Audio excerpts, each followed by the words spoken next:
আমি এই মুহূর্তে দাঁড়িয়ে আছি মৌলভীবাজার জেলার জুড়ি উপজেলার একটি আঞ্চলিক শহরে। এটি হচ্ছে জুড়ি শহর থেকে একেবারে সীমান্তবর্তী এলাকা, যেটা লাঠিটিলা এলাকা রয়েছে, সেই লাঠিটিলা এলাকায় এই রাস্তাটি গিয়েছে।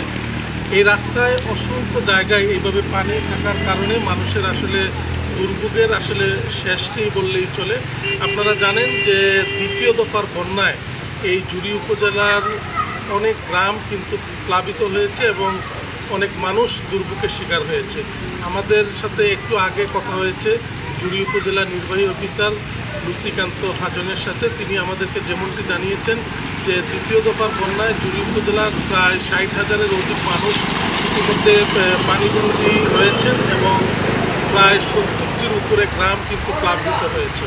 আমাদের সঙ্গে উপজেলা প্রকল্প বাস্তবায়ন কর্মকর্তা মিজানুর রহমানের সাথে সকালে কথা হয়েছে। তিনি যেমনটি জানিয়েছেন যে এই উপজেলায় 19টি আশ্রয় কেন্দ্রে এখন পর্যন্ত 176টি পরিবার আশ্রয় নিচ্ছেন এবং অনেক পরিবার কিন্তু পানিবন্দী হওয়ার কারণে আসতে পারে বলে তারা আশঙ্কা করছেন।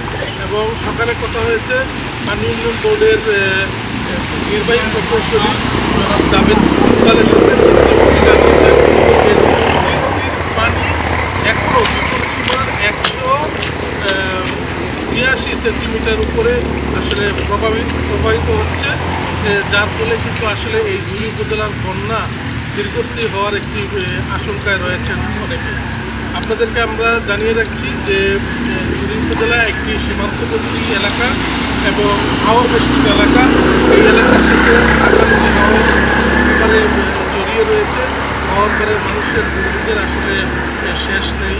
তারা অনেক কষ্টের দিনাতিপাত করছেন এবং পর্যাপ্ত ত্রাণ না থাকার কারণে আসলে তাদের অনেকেই আমাদেরকে জানিয়েছেন যে তাদের ঘরে কিছুই নেই খাবারের। তারা আসলে অনেকটা খাদ্য সংকটে রয়েছেন যার পরিবার।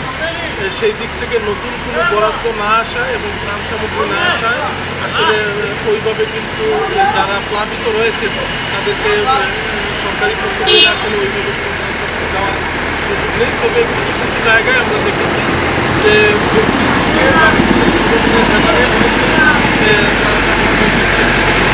আমরা সকাল থেকে আসলে এখানে অবস্থান করছিলাম এবং এখানে যে চিত্র আমরা দেখেছি, সিএনজি, বিভিন্ন ট্রাক, মোটরসাইকেল, বিভিন্ন যানবাহন আসলে এখানে চলাচল করতে অনেক সমস্যার সম্মুখীন হচ্ছেন। অনেক যানবাহন আমরা দেখেছি যে মাঝখানে এসে আটকে তারা অনেক ক্ষতির সম্মুখীন হচ্ছেন, যার কারণে আসলে এই 3 ইউনিয়ন, এই উপজেলার বিশেষ করে পশ্চিমজুড়ি, পূর্বজুড়ি এবং গোয়ালবাড়ি ইউনিয়নের মানুষের সাথে আসলে যোগাযোগ বিচ্ছিন্ন হয়ে গেছে শহরে।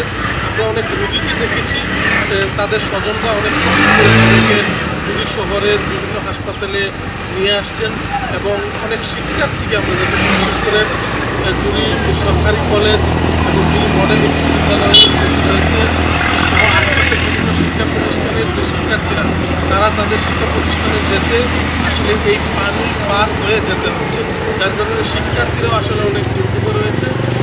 সব কিছু মিলিয়ে আসলে এই বন্যার পানি যদি এইভাবে বাড়তে থাকে তাহলে মানুষের দুর্ভোগ